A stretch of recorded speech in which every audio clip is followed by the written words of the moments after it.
আমেনা তার ছেলেকে আদর করে ডাকতেন আহমদ, প্রশংসাকারী।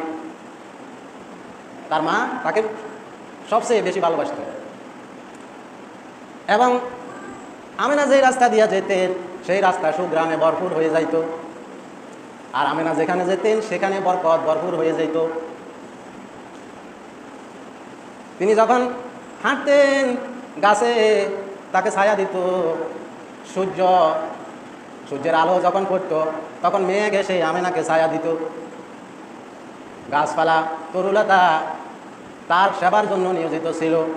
বাঘ এসেছিল একদিন, বাঘ, আমেনা ভয় পেলেন, বাঘ আসতে সে আমাকে খেয়ে ফেলবে। কিন্তু কিছুক্ষণ পরে এক দৃশ্য দেখা গেল, অলৌকিক দৃশ্য। দেখলেন বাঘ এসে মুহাম্মদ সাল্লাল্লাহু আলাইহি সাল্লামের মা আমেনাকে সালাম করা শুরু করেছে। সুবহানাল্লাহ।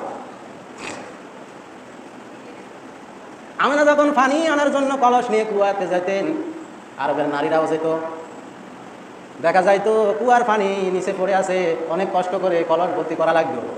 কিন্তু আমেনা যখন কলস ভর্তি করার জন্য যাইতেন তখন কুয়া থেকে পানি উপরে বেশি আসতো।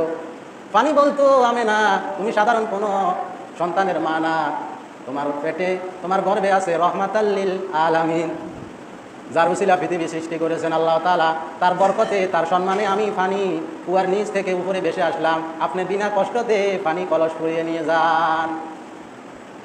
আমেনার বান্ধবীরা বলা বলি শুরু করলো, ও বান্ধবী শোনো, আমরা যখন কলস নিয়ে একা একা যাই, আমেনাকে সাথে নিই না, তখন দেখা যায় পানি নিচে থাকে, কুয়ার নিচে, আমরা পানি আনতে অনেক কষ্ট হয়। কিন্তু আমেনার সাথে যখন যাই তখন আমাদের কোনো কষ্ট হয় না, পানিগুলো কুয়ার নিচ থেকে এমনি এমনি আমাদের কলসের মধ্যে চলে আসে, পানিগুলো উপরে বেশি আসে। আর পানির জন্য কুয়ার নিচে কষ্ট করে যাওয়া লাগে না, পানি অটোমেটিক আল্লাহর হুকুমে নূরে মুহাম্মদ সাল্লাল্লাহু আলাইহি সাল্লামের বরকতে উপরে বেশি আসে। বলেন সুবহান। আমাদের নবীজির মা যখন পাথর উপরে হাঁটতেন পাথরগুলা নরম হয়ে যাইতো নবী মুহাম্মদ সাল্লাল্লাহু আলাইহি সাল্লামের বরকতে। আল্লাহ তাআলা বলেন, ওয়া মা আরসালনাকা ইল্লা রাহমাতাল লিল আলামিন। আমি নবী মুহাম্মদ সাল্লাল্লাহু আলাইহি ওয়াসাল্লামকে জগৎবাসীর জন্য রহমত স্বরূপ প্রেরণ করেছি।